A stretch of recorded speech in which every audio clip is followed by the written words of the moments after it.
1952లో తెలంగాణ ఉద్యమానికి బొడ్రా అయినటువంటి మా అందరికీ స్ఫూర్తి తెలంగాణ ఉద్యమాలకే అయ్యేలాంటి ముచ్చెర్ల సత్యనారాయణ గారి పుత్రుడు డాక్టర్ పృథ్వీరాజ్ యాదవ్ గారిని అరెస్ట్ చేయడం అంటే తెలంగాణ స్వేచ్ఛని, తెలంగాణ స్వాతంత్రాన్ని, తెలంగాణ ఆత్మగౌరవాన్ని బంధించడం.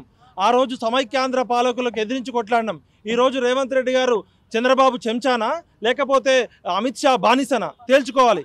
తెలంగాణ ఉద్యమం పృథ్వీరాజ్ అన్న ఇంట్లో పుట్టింది. ఉద్యమాల సూర్యుడు మా అందరికీ ఉద్యమాలు నేర్పించినాడు పృథ్వీరాజ్ అన్న జీవితం తన మొత్తం తెరిచిన పుస్తకం మొత్తం కూడా విద్యార్థుల కోసం, నిరుద్యోగుల కోసం, తెలంగాణ హక్కుల కోసం, ఆత్మగౌరవం కోసం, స్వేచ్ఛ కోసం, స్వాతంత్రం కోసం. ముఖ్యమంత్రి రేవంత్ రెడ్డి కన్నా ముందే అన్న 3 సార్లు మంత్రి అయ్యేటోడు. అన్నకి స్వార్థం లేదు. అన్న జీవితం, అన్న వాళ్ళ నాన్నగారి ముచ్చెర్ల సత్యనారాయణ గారి జీవితం తెలంగాణకే స్ఫూర్తి. అలాంటి ముచ్చెర్ల సత్యనారాయణ గారి వారసుడు మా అందరి ఆశాజ్యోతి, మా అందరికీ ఒక చేగువేరా లాంటి పృథ్వీరాజన్ అరెస్ట్ చేయడం అంటే తెలంగాణ ప్రభుత్వం కొర్వితో గొక్కున్నది. రేవంత్ రెడ్డి ప్రభుత్వానికి పతనం స్టార్ట్ అయింది. బిడ్డ రేవంత్ రెడ్డి, నువ్వు జై తెలంగాణ అనేనోడివి, తెలంగాణ సోయిలైనోడివి. నువ్వు మా పృథ్వీరాజన్ టచ్ చేసినావు. దీని పర్యవసనాలు ఎట్లుంటాయో చూస్తాం బిడ్డ. ఆ రోజు నియంతృత్వం, అధికారం, అహంకారంతో దొరతనం చేసిన కేసీఆర్కి ఏ గతి పట్టిందో, బండెనక బండి కట్టి ఏ బండిలో పోతావు కొడుక, నైజాము సర్కారోడా, నాజీల మించినోడా.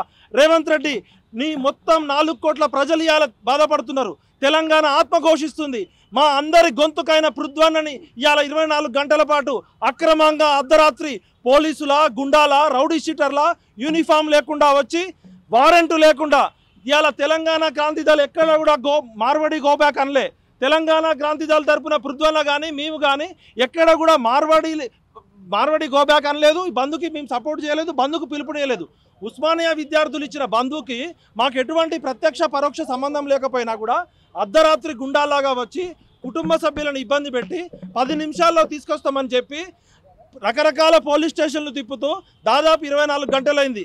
రేవంత్ రెడ్డి గారు మా పృథ్వన్న చేసిన తప్పేంటి అంటే, మార్వాడి మాఫియా ఇచ్చిన సంచీలకు అమ్ముడు పోయిన పార్టీలు ఇవి.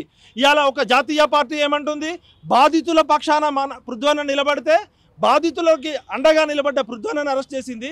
తెలంగాణ సమాజాన్ని తాగుబోతులన్న జిగ్నేష్ దోషిని ఇంతవరకు ఎటువంటి అరెస్ట్ చేయలేదు. దళితుల మీద దాడి చేసిన మార్వాడీలను అరెస్ట్ చేయలేదు. యాదవుల మీద దాడి చేసిన మార్వాడీలను అరెస్ట్ చేయలేదు. మా ముదిరాజులని దాడి చేసిన వాళ్ళని మార్వాడీలను అరెస్ట్ చేయలేదు. కానీ ప్రశ్నించే గొంతులను అరెస్ట్ చేస్తుంది. కాబట్టి ఇలా తెలంగాణలో రాజకీయ పార్టీలు లేవు.